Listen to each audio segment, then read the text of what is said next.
যথাগ্নির্দাহিকা শক্তি রামকৃষ্ণে স্থিতা হিয়া সর্ববিদ্যাস্বরূপাং তাং শারদাং প্রণমাম্যহম। পূজ্যপাদ স্বামী গম্ভীরানন্দ মহারাজ প্রণীত শ্রীমা সারদা দেবী। মায়া শিকার। অভয়চরণের দেহত্যাগের পূর্বে শ্রীমা যখন ভ্রাতার মস্তকটি কোলে লইয়া উহাতে সাদরে হাত বুলাইতেছিলেন, তখন দিদির চক্ষে চক্ষু রাখিয়া অভয় বলিয়াছিলেন, দিদি সব রইল, দেখো। শ্রীমা মনে মনে সে কর্তব্য স্বীকার করিয়া লইয়াছিলেন। অভয়চরণের স্ত্রী সুরবালা তখন অন্তঃসত্ত্বা এবং পিত্রালয়ে অবস্থান করিতেছিলেন। তিনি জন্মদুঃখিনী। শৈশবে মাতৃহারা হইয়া তিনি দিদিমা ও মাসিমার ক্রোড়ে লালিত হইয়াছিলেন। অধুনা স্বামীর মৃত্যুর অল্পকাল পরেই দিদিমাও লোকান্তর গমন করিলেন। শ্রীমা তখন ভ্রাতার অন্তিম অনুরোধ স্মরণপূর্বক সুরবালাকে জয়রামবাটিতে আপনার নিকট লইয়া আসিলেন। ইহারই কিছুদিন পরে সুরবালার শেষ অবলম্বন মাসিমাও ইহধাম পরিত্যাগ করিলেন। পরপর এতগুলি আঘাত সহ্য করিতে না পারিয়া সুরবালার মস্তিষ্ক বিকৃতি ঘটিল। এই অবস্থায় তিনি 1306 সালের 13ই মাঘ, ইংরেজি 26শে জানুয়ারি 1900 এক কন্যা প্রসব করিলেন। কন্যার নাম রাখা হইল রাধারানী, ডাকনাম রাধু বা রাধি। পাগলির পক্ষে শিশুর লালন পালন অসম্ভব জানিয়া শ্রী মায়ের তখন চিন্তার অবধি নাই। দৈবক্রমে পরের মাসে স্বামী অচলানন্দের সহিত কুসুম কুমারী দেবী নামে জনৈক স্ত্রী ভক্ত আসিলেন। শ্রীমা এই মহিলার হস্তে রাধুর প্রতিপালন ভার অর্পণ করিলেন। কুসুম কুমারী জ্যৈষ্ঠ মাস পর্যন্ত জয়রামবাটিতে থাকিয়া এই কার্যে ব্যাপৃত ছিলেন। শ্রীমাকে বিভিন্ন কারণে প্রধানত জয়রামবাটিতেই বাস করিতে হইয়াছিল, ইহা আমরা পূর্বেই বলিয়া আসিয়াছি।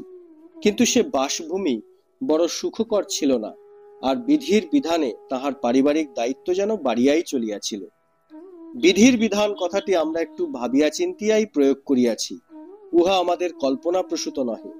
শ্রী ভগবান শ্রী শ্রী মায়ের সদা ঊর্ধ্বগামী মনকে ব্যবহারিক জগতে বাঁধিয়া রাখিয়া স্বীয় যুগধর্ম প্রবর্তন কার্যে সুসম্পাদিত করিবার অভিপ্রায়ে তাহার চতুষ্পার্শ্বে বিচিত্র স্নেহ নিগর রচনা করিতেছিলেন। তাহার মধ্যে দৃঢ়তম ছিল রাধু। ঠাকুরের অদর্শনের পর শ্রী মায়ের সংসারে আর কিছুই ভালো লাগিতেছে না, মন হুহু করিতেছে এবং তিনি প্রার্থনা করিতেছেন, আর আমার এ সংসারে থেকে কি হবে। সেই সময় হঠাৎ দেখিলেন লাল কাপড় পরা 10-12 বছরের একটি মেয়ে সামনে ঘুরিয়া বেড়াইতেছে। ঠাকুর তাহাকে দেখাইয়া বলিলেন, একে আশ্রয় করে থাকো, তোমার কাছে কত সব ছেলেরা এখন আসবে। পরক্ষণেই তিনি অন্তর্হিত হইলেন, মেয়েটিকেও আর দেখিতে পাওয়া গেল না। অনেক পরে শ্রীমা একদিন জয়রামবাটিতে মামাদের বাড়িতে বসে আছেন। রাধুর মা সুরবালা দেবী তখন বদ্ধ পাগল। তিনি কতকগুলি কাঁথা বগলে করিয়া টানিতে টানিতে চলিয়াছেন, আর রাধু হামা দিয়া কাঁদিতে কাঁদিতে তাহার পিছনে যাইতেছে। ইহা দেখিয়া মায়ের বুকের ভিতরটা কেমন করিয়া উঠিল। তিনি ভাবিলেন, তাই তো, একে আমি না দেখলে আর কে দেখবে। বাবা নেই, মা ওই পাগল। তিনি ছুটিয়া গিয়া রাধুকে তুলিয়া লইলেন, আর অমনি শ্রী শ্রী ঠাকুর সামনে দর্শন দিয়া বলিলেন, এই সেই মেয়েটি, একে আশ্রয় করে থাকো, এটি যোগমায়া। শ্রীমায়ের বিবিধ সময়ের অন্যান্য উক্তি হইতেও এই বিষয় সমর্থিত হয়। রাধুর প্রতি তাহার আকর্ষণ দেখিয়া সমালোচনাপ্রবণ মনে বহু সন্দেহ উঠিত ও সময় সময় উহা প্রশ্নাকারে বাহির হইয়া পড়িত। একদিন জনৈক ভক্ত বলিয়া বসিলেন, মা আপনার কেন এত আসক্তি? রাত দিন রাধি রাধি করছেন ঘোর সংসারীর মতো, অথচ এত ভক্ত আসছে, তাদের দিকে একটুও মন নেই, এত আসক্তি, এগুলো কি ভালো? পূর্বেও এইরূপ প্রশ্ন মা বহুবার শুনিয়াছিলেন এবং নম্রভাবে বলিয়াছিলেন, আমরা মেয়ে মানুষ, আমরা এইরকমই। আজ কিন্তু উত্তেজিত হইয়া বলিলেন, তুমি এরকম কোথায় পাবে?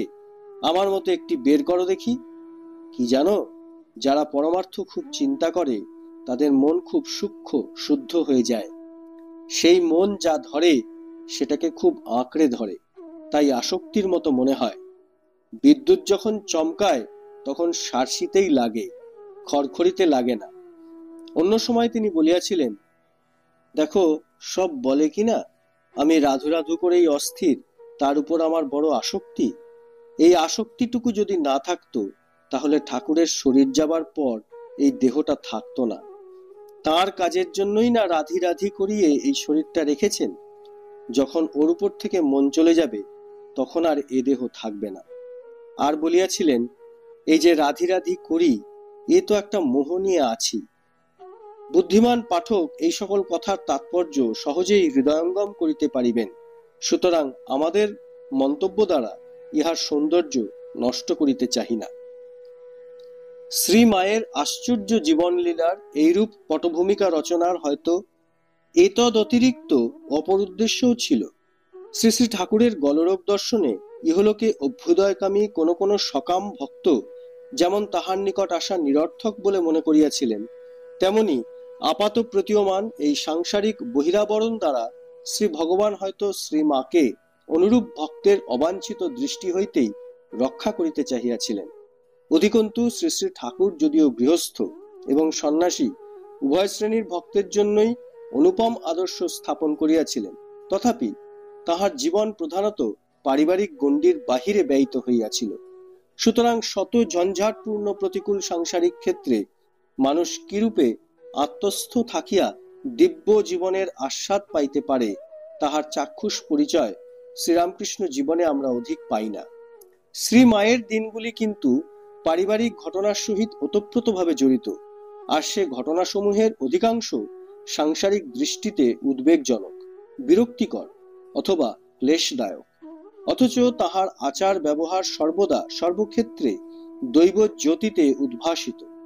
এই দেব মানবতার অপূর্ব সংমিশ্রণে শ্রী মায়ের লীলাবলী বড়ই চিত্তাকর্ষক, বড়ই মধুর। বস্তুত তাহার পারিবারিক জীবনের অনুধ্যান সংসারী জীবের পক্ষে অতীব শিক্ষাপ্রদ ও কল্যাণকর। এই বিষয়ক বিভিন্ন ঘটনার সহিত আমরা ক্রমে পরিচিত হইব। বর্তমানে আমরা মাত্র দিগদর্শনে অগ্রসর হইয়াছি। শ্রী মায়ের জয়রামবাটি জীবনের প্রতিকূল অবস্থার কিঞ্চিত পরিচয়ের জন্য এখানে মামাদের অর্থাৎ শ্রী মায়ের ভ্রাতাদের কথাই ধরা যাক। শ্রী মায়ের অন্যত্র অবস্থানকালে মামারা পত্রে অর্থের আকাঙ্ক্ষা বা পারিবারিক বিবাদের কথা তাহাকে প্রায়ই জানাইতেন। পত্র পড়িয়া শ্রীমাকে শুনাইতে গিয়া কেহ হয়তো মন্তব্য করিতেন, মা, তাদের খুব করে টাকা দাও, ঠাকুরকে বলো বেশ ভোগ করুক, যাতে নিবৃত্তি হয়। শ্রীমা তাহাতে উত্তর দিতেন, ওদের কি আর নিবৃত্তি আছে? ওদের কিছুতেই নিবৃত্তি হবে না, শত দিলেও না। সংসারী লোকদের কি আর নিবৃত্তি হয়? ওদের ওখানে কেবল দুঃখের কাহিনী। কেলেটাই অর্থাৎ কালীমামা কেবল টাকা টাকা করে, আবার ওর দেখা দেখি প্রসন্নও এখন করছে। বড়দা কখনো চায় না, বলে দিদি কোথায় টাকা পাবে। আর একদিন তিনি ভ্রাতাদের সম্বন্ধে বিরক্তি সহকারে বলিয়াছিলেন, বাবা, ওরা কেবল টাকা টাকা করেই গেল, কেবল ধন দাও ধন দাও, ভুলেও কখনো জ্ঞান ভক্তি চাইলে না। যা চাচ্ছিস তাই নে। বলা বাহুল্য, মাতা ঠাকুরানীর কৃপায় ইহাদের সংসারে সচ্ছলতা আসিয়াছিল। ইহা হইতে পাঠক যেন বুঝিয়া লইবেন না যে মামাদের কোনো সুকৃতি অথবা উচ্চ ভাব ছিল না। মহাকবি গিরিশচন্দ্র ঘোষ একদা বলিয়াছিলেন যে মামারা পূর্ব জন্মে মাথা কাটা তপস্যা করিয়াছিলেন, তাই বর্তমান জন্মে স্বয়ং জগদম্বাকে ভগিনীরূপে পাইয়াছেন। অধিকন্তু ঘটনা পরম্পরা হইতে জানা যায় যে শ্রীমায়ের ভগবত্তা সম্বন্ধে তাহারা সম্পূর্ণ অজ্ঞ ছিলেন না। তবে সে জ্ঞান সাংসারিক অভাব মিটাইবার বাসনায় আবৃত থাকায় তেমন কার্যকর ছিল না। আমরা যে সময়ের কথা লিখিতেছি তাহার অনেক পরের ঘটনা হইলেও বিষয়টি বুঝাইবার জন্য আমরা এখানে কয়েকটি দৃষ্টান্ত দিতেছি। 1314 সালে গিরিশবাবুর বাড়িতে দুর্গাপূজার সমাপনান্তে দেশে ফিরিবার সময় শ্রীমা মামাদিগকে সংবাদ পাঠাইলেন, যাহাতে তাহারা আমোদরের ধারে লোকজনের ব্যবস্থা করিয়া রাখে। যথাকালে কোয়ালপাড়া হইতে সন্ধ্যায় আমোদরের তীরে পৌঁছিয়া দেখা গেল যে কেহই আসে নাই। অতএব শ্রীমা ও তাহার সঙ্গীদিগকে বহু অসুবিধার মধ্যে নদী পার হইয়া জয়রামবাটিতে আসিতে হইল। রাত্রে আহারের সময় জনৈক বক্ত বলিলেন, মা, দেখলেন এদের কি আক্কেল? আপনি এলেন, তা একটি লোকও নদীর ধারে পাঠালেন না? শ্রীমা তাই প্রসন্ন মামাকে প্রশ্ন করিলেন, এই যে আমি এলুম, তুই নদীর ধারে লোক পাঠালি না কেন? আমার এই ছেলেগুলি এলো, তুই একটি লোকও পাঠালি নে, নিজেও গেলি নে?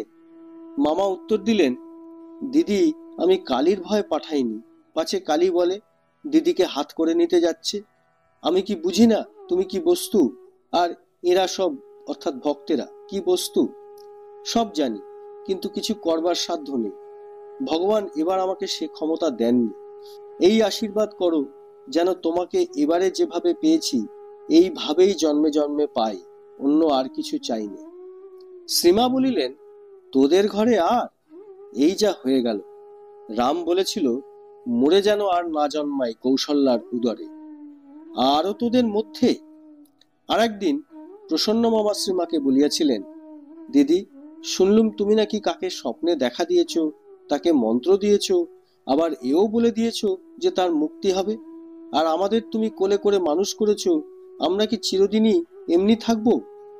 মা উত্তরে তাহাকে বলিলেন, ঠাকুর যা করবেন তাই হবে।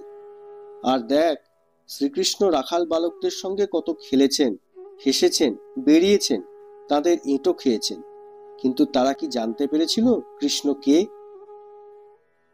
শ্রীমা সব সময় যে ঐরূপ ঔদাসীন্য দেখাইতেন তাহা নহে। স্নেহপালিত ভ্রাতাদের বহু ত্রুটি সত্ত্বেও তিনি ইহকালে ও পরকালে সর্ববিষয়ে তাহাদিগকে আশ্বাস দিতে প্রস্তুত ছিলেন। প্রসন্ন মামা একদা প্রশ্ন করিলেন, দিদি, এক পেটে জন্মেছি, আমাদের কি হবে? শ্রীমা অভয় দিয়ে বললেন, তা তো বটেই, তোদের ভয় কি?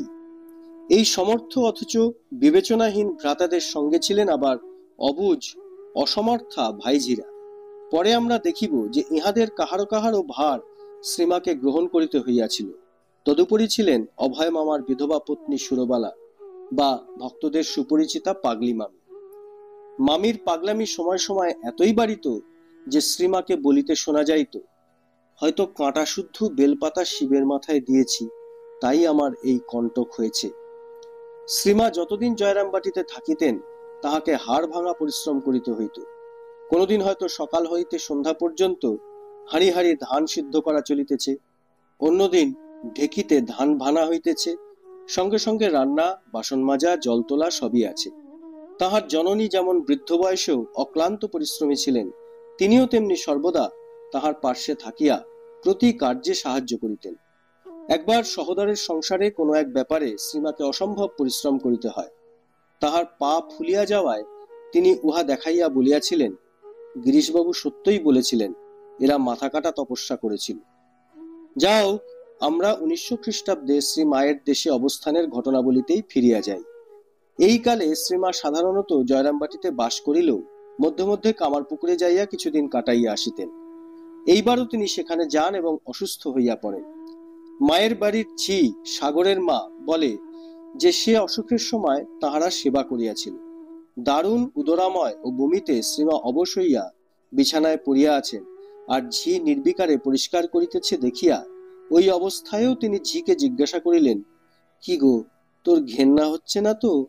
ঝি বলিল, ঘেন্না হলে হাতে করে তুলব কেন? রোগ আরম্ভ হইতেই বেলুর মঠ এবং জয়রামবাটিতে সংবাদ পাঠানো হয়। জয়রামবাটি হইতে কালীমামা আসিয়া গরুর গাড়ি করিয়া শ্রীমাকে লইয়া যান। তখন অসুখটা কিছু কমিয়াছে। 3-4 দিনের মধ্যে বেলুর হইতে 2 জন সাধু মাকে লইয়া যাইতে আসেন, কিন্তু মা সেবারে গেলেন না। সেবায় সন্তুষ্ট হইয়া শ্রীমা সাগরের মাকে আশীর্বাদ করিয়াছিলেন, তোর ভাত কাপড়ের কষ্ট হবে না। এই ঘটনার বর্ণনার শেষে বৃদ্ধা বলে, তা সত্যি বাবু, এখনো পর্যন্ত আমার ভাত কাপড়ের কষ্ট হয়নি, ঠাকুর চালিয়ে নিচ্ছেন। বেলুর মঠের দিনলিপি হইতে জানা যায় 1900 খ্রিস্টাব্দে শ্রীমায়ের একবার কলেরা হয়। স্বামী ত্রিগুণাতীতানন্দজি সংবাদ পাইয়া জয়রামবাটি যান এবং দিন কয়েক পরে ফিরিয়া আসেন। ওই বৎসর অক্টোবরে মঠের একজন সাধু জয়রামবাটি যাইয়া শ্রীমাকে কলকাতায় লইয়া আসেন। 1901 খ্রিস্টাব্দের 24শে ফেব্রুয়ারি শ্রীরামকৃষ্ণ জন্মোৎসবে শ্রীমা বেলুর মঠে উপস্থিত ছিলেন। আলোচ্য সময়ে শ্রীমা 1.25 বৎসর দেশে কাটাইয়া 1900 খ্রিস্টাব্দের অক্টোবরে পাগলি মামি, রাধু, খুল্লতাত নীলমাধব ও পল্লীবাসিনী ভানুপিসিকে সঙ্গে লইয়া কলকাতায় আসেন এবং প্রায় 1 বৎসর কাল 16A বোসপাড়া লেনের বাড়িতে অবস্থান করেন। নিবেদিতা বিদ্যালয় তখন 17 নম্বর বাড়িতে উঠিয়া গিয়াছে। পরবৎসর শ্রীমৎ স্বামী বিবেকানন্দজি বেলুর মঠে দুর্গোৎসব করেন। ওই সময় শ্রী মায়ের উপস্থিতি একান্ত বাঞ্ছনীয় জানিয়া তিনি পূজার কয়দিন নীলাম্বর বাবুর ভাড়া বাড়িতে স্ত্রী ভক্তগণ সহ তাহাকে আনাইয়া রাখেন। 18 থেকে 22 অক্টোবর 1901। সেবার পূজার সংকল্প শ্রী মায়ের নামে হইয়াছিল, কারণ স্বামীজি বলিয়াছিলেন, আমরা তো কোপনিধারী, আমাদের নামে হবে না।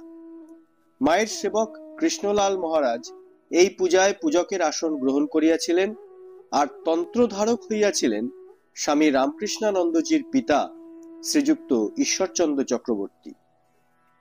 স্বামীজি শ্রী শ্রী মায়ের হাত দিয়া তন্ত্রধারককে 25 টাকা প্রণামী দেওয়াইয়াছিলেন।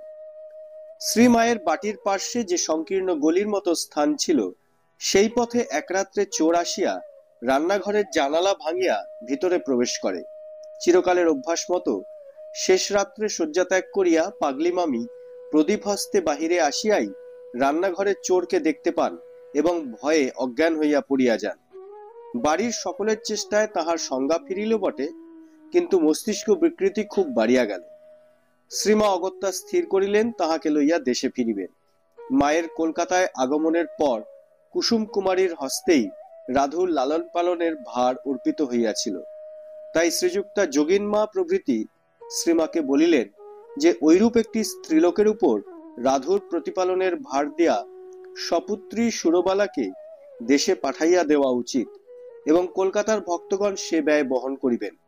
কিন্তু শ্রীমায়ের কোনো মতেই দেশে যাওয়া উচিত নহে, তাহার কলকাতায় থাকাই যুক্তিসঙ্গত। শ্রীমা তখন সব শুনিয়া গেলেন, কোনো উত্তর দিলেন না। কিন্তু সন্ধ্যার সময় জপ করিতে বসিয়া তাহার মানস চক্ষে অকস্মাৎ যে দৃশ্য ভাসিয়া উঠিল, তাহাতে তিনি আর স্থির থাকিতে পারিলেন না। তিনি দেখিলেন জয়রামবাটিতে কন্যাটি উন্মাদিনী মাতার যথেচ্ছ ব্যবহারে কষ্ট পাইতেছে, এমনকি যে কোনো সময় তাহার প্রাণহানির সম্ভাবনা। দেখিয়াই মা এত বিচলিত হইলেন যে তখনই আসন ত্যাগপূর্বক যোগিনমার নিকট গিয়া সমস্ত খুলিয়া বলিলেন এবং আরো জানাইলেন যে রাধুকে ফেলিয়া তাহার কলকাতায় থাকা চলিবে না, বালিকার কল্যাণার্থে তাহাকে জয়রামবাটি যাইতেই হইবে। শ্রীমা রাধু ও তাহার গর্ভধারিণীকে লইয়া জয়রামবাটি চলিয়া গেলেন। খুল্লতাত নীলমাধবও সঙ্গে যাইলেন। শুধু ভানুপিসি আর কিছুদিন গঙ্গা স্নানের জন্য কলিকাতায় রহিলেন। ইহার পর প্রায় 2 বৎসরের ইতিহাস আমরা অবগত নহি। তবে ইহা জানা আছে যে শ্রীমা প্রায়ই জগদ্ধাত্রী পুজোর পূর্বে দেশে যাইতেন এবং শীতের শেষে কলকাতায় আসিতেন। এই 2 বৎসরও ঐরূপই হইয়া থাকিবে।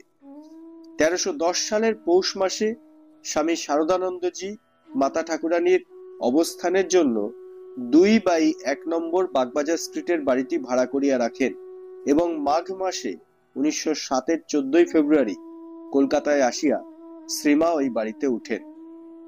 এখানে তিনি প্রায় 1.5 বৎসর ছিলেন। এবারে শ্রীমাকে কলিকাতায় লইয়া আসিবার জন্য স্বামী শারদানন্দ, স্বামী বিরজানন্দ, শ্রীযুক্তা যোগিনমা প্রভৃতি কেহ কেহ বর্ধমানের পথে জয়রামবাটি গিয়াছিলেন এবং ভানুপিসি, নীলমাধব প্রভৃতি অনেকে ওই পথেই মায়ের সহিত আসিয়াছিলেন। বাগবাজারের বাটিতে শারদানন্দজি নিজে থাকিয়া মায়ের সেবার তত্ত্বাবধান করিতেন। এই সময় হইতে শ্রীযুক্তা অলিবুল মায়ের সেবার জন্য নিয়মিত অর্থ সাহায্য দিতে থাকেন। ইতোমধ্যে মাতা ঠাকুরানীর পোষ্যবর্গের সংখ্যা, তাহার সংসার বিশেষ বৃদ্ধি পাইয়াছে। তাহার খুল্লতাত নীলমাধব পাইকপাড়ার রাজবাটিতে পাচকের কার্যের দ্বারা উদর পালন করিতেন। শেষ বয়সে ওই কাজ ছাড়িয়া পেনশন ভোগ করিতে থাকেন, কিন্তু তিনি অবিবাহিত ছিলেন। দেশে শ্রীমা ব্যতীত অপর কেহ তাহার ভার লইবার মতো ছিল না। অতএব শেষ কয় বৎসর তিনি মায়েরই তত্ত্বাবধানে থাকিতেন। শ্রী মায়ের সঙ্গে তাহার এই দ্বিতীয়বার কলকাতায় আসা। শ্রীমা স্বহস্তে তাহার সেবা করিতেন। নিজের জন্য যে সকল জিনিস আসিত তাহার মধ্য হইতে বাছিয়া বাছিয়া উত্তম জিনিসগুলি নীলমাধবের জন্য পাঠাইয়া দিতেন। তাহার জন্য ভক্তগণ কলকাতার বাজার অন্বেষণ করিয়া ম্যাঙ্গোস্টিন, অসময়ের আম, প্রভৃতি দুষ্প্রাপ্য ফল লইয়া আসিলে নীলমাধবী প্রথমে তাহা ভক্ষণ করিতে পাইতেন। ইহাতে কেহ প্রতিবাদ করিলে শ্রীমা বলিতেন, বাবা, খুড়োর আর কদিন, এখন স্বাদ মিটিয়ে দেওয়াই ভালো। আমরা তো অনেকদিন বাঁচব, অনেক খেতে পাব। তাহার প্রতি কথায় ও কার্যে এইরূপ আন্তরিকতা শুধু নীলমাধবের বেলায় যে ফুটিয়া উঠিত তাহা নহে, অপরের চিত্তও সে অকৃত্রিম স্নেহডোরে সর্বদা এইভাবেই বদ্ধ থাকিত। ইহার পরিচয় আমরা যথাসময়ে পাইব। বাগবাজারের ওই বাটিতে অবস্থানকালে শ্রীমা নিবেদিতা বিদ্যালয়ের সহিত ঘনিষ্ঠ সম্পর্ক রাখিতেন। বিদ্যালয়ের কর্তৃপক্ষ তাহার সেবার জন্য সর্বদা প্রস্তুত থাকিতেন। বিদ্যালয়ের ঘোড়ার গাড়িতে তিনি গঙ্গা স্নানে যাইতেন এবং ছুটির দিনে ওই গাড়িতে কখনো কখনো গড়ের মাঠ, চিড়িয়াখানা, জাদুঘর, কোম্পানি বাগান, কালীঘাট ইত্যাদি দেখিয়া আসিতেন। ওই অবকাশে তিনি একটু চলিয়াও বেড়াইতেন, উদ্দেশ্য উহাতে পায়ের বাতটা যদি একটু কমে। দক্ষিণেশ্বরে শ্রী মায়ের যে বাত হইয়াছিল তাহা তাহার চির সাথী ছিল এবং তাহাকে এই সময়েও খোঁড়াইয়া চলিতে হইত। 1311 সালে জন্মাষ্টমীর উৎসব উপলক্ষে শ্রীমা অনুরুদ্ধ হইয়া প্রাতে কাকুরগাছি যোগদানে গিয়াছিলেন। তাহার সঙ্গে লক্ষ্মী দিদি, গোলাপ মা এবং ভ্রাতুষ্পুত্রী নলিনী ও রাধু ছিলেন। উৎসব দেখিয়া শ্রীমা বিশেষ আনন্দিত হন, কিন্তু যোগদানের অধ্যক্ষ শ্রীযুক্ত যোগবিনোদ মহারাজের অনুরোধে তাহাকে সেখানে গরমের মধ্যে চাদর মুড়ি দিয়া নীরবে অপরাহ্ন 6টা পর্যন্ত বসিয়া থাকিতে এবং শত শত লোকের অবিরাম প্রণাম গ্রহণ করিতে হয়। ইহাতে তাহার বিশেষ কষ্ট হয়। তিনি গৃহে ফিরিয়া গোলাপ মা প্রভৃতিকে জানাইয়াছিলেন, তৎপূর্বে তিনি কিছুই বলেন নাই। বাগবাজারের এই বাড়িতে থাকাকালেই শ্রীমা গিরিশবাবুর অনুরোধে এক রাত্রে বিল্বমঙ্গল অভিনয় দেখিতে গিয়াছিলেন। বিল্বমঙ্গলের একনিষ্ঠ প্রেম দর্শনে তিনি আহা আহা বলিয়া প্রশংসা করিয়াছিলেন। এই সময় অতিবৃদ্ধা ও পীড়িতা গোপালের মা ভগিনী নিবেদিতার বালিকা বিদ্যালয়ের বাড়ির একখানি ঘরে অবস্থান করিতেছিলেন। ইহাকে শ্রীমা শাশুড়ির ন্যায় সম্মান করিতেন এবং মধ্যে মধ্যে দেখিতে যাইতেন। গোপালের মার আহার শ্রী মায়ের বাটি হইতেই পাঠানো হইত। শেষাশেষি বৃদ্ধার বাহ্যজ্ঞান বড় একটা থাকিত না। শুধু জপের মালা সম্বন্ধে তিনি বড়ই হুঁশিয়ার ছিলেন। উহা না পাইলে ছটফট করিতেন, কাহাকেও চিনিতে পারিতেন না।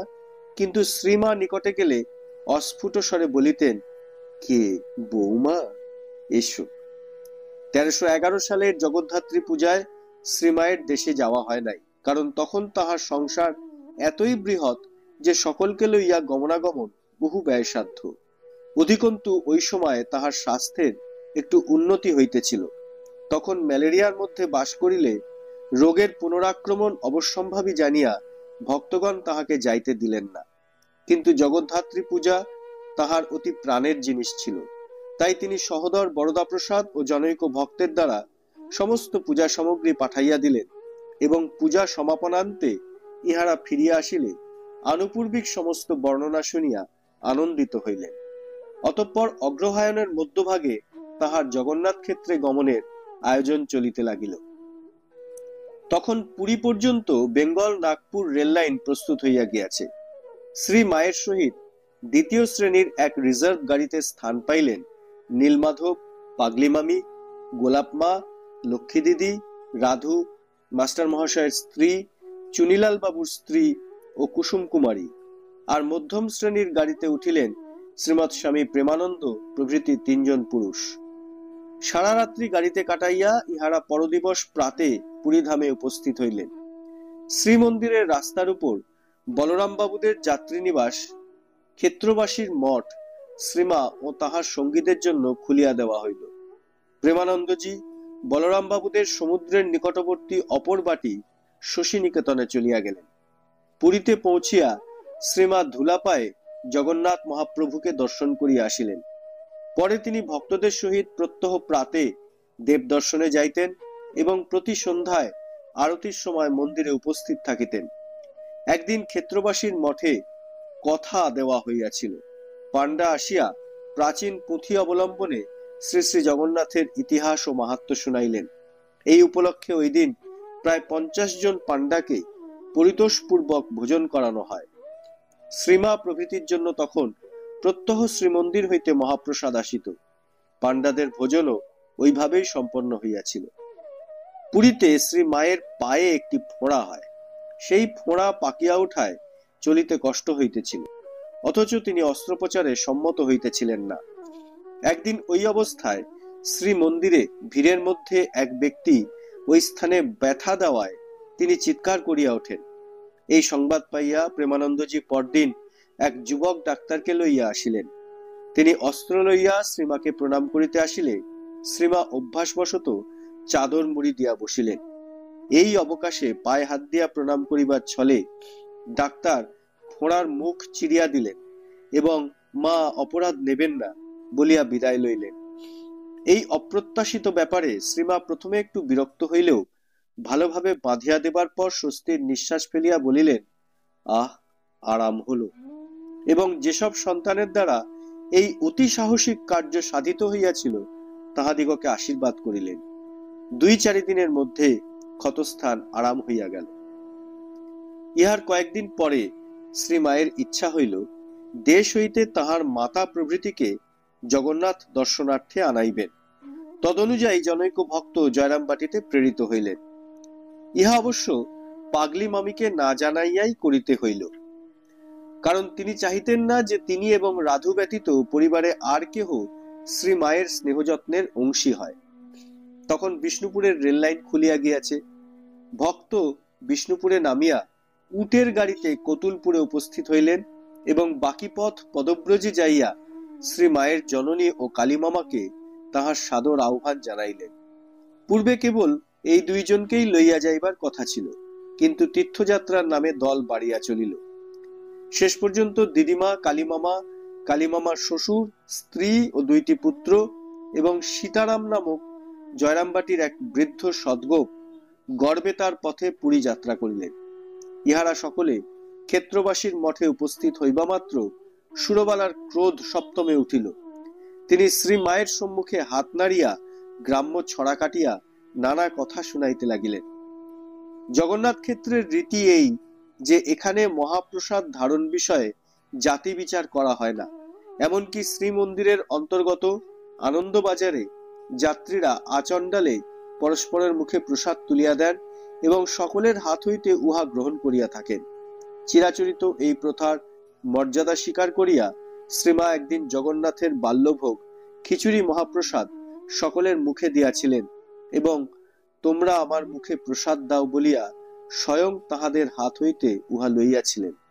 এই আনন্দোৎসবের সময় দৈবযোগে মাস্টার মহাশয় ও বরদা মামা কলিকাতা হইতে তথায় আসিয়া পড়ায় তাহারাও ওইভাবে প্রসাদ পান। জয়রামবাটি হইতে যাহারা আসিয়াছিলেন দিদিমা ব্যতীত তাহারা সকলেই পৌষ মাসে দেশে ফিরিয়া যান। ইহার পর শ্রীমা আরো কিছুদিন পুরীতে ছিলেন। তখন তাহার পায়ের ফোঁড়া সারিয়া গিয়াছে, পায়ের বাত তেমন প্রবল নহে এবং শরীরও অনেকটা সুস্থ হইয়াছে। তাই এই সময় তিনি পুরীর অনেক দ্রষ্টব্য স্থান যথা জগন্নাথের রন্ধনশালা, গুন্ডিচা বাড়ি, লক্ষ্মীজলা, নরেন্দ্র সরোবর ও তৎসংলগ্ন মঠ এবং গোবর্ধন মঠ প্রভৃতি দর্শন করেন। এতদ ব্যতীত তিনি শ্রীমন্দির প্রদক্ষিণ করিয়াছিলেন এবং 2 দিন সমুদ্র স্নান করিয়াছিলেন। তাহার মনও তখন বেশ প্রফুল্ল ছিল। তাই সঙ্গীদের সহিত বসিয়া অনেক প্রাচীন কথা আলোচনা করিতেন। এইরূপে কিছুকাল আনন্দে নীলাচলে কাটাইয়া তিনি স্বীয় জননী ও অবশিষ্ট সকলের সহিত মাঘ মাসের প্রথম ভাগে কলকাতায় বাগবাজারের বাড়িতে ফিরিয়া আসেন। অল্প কিছুকাল কলকাতায় থাকিয়া দিদিমা জয়রামবাটিতে চলিয়া যান। শ্রী মা গ্রন্থে এই কয়জনেরই পুরী গমনের কথা আছে, কিন্তু শ্রী শ্রী সারদা দেবী গ্রন্থে বলা হইয়াছে মায়ের সকল ভাতৃজায়াই এই সময় পুরীতে আসিয়াছিলেন।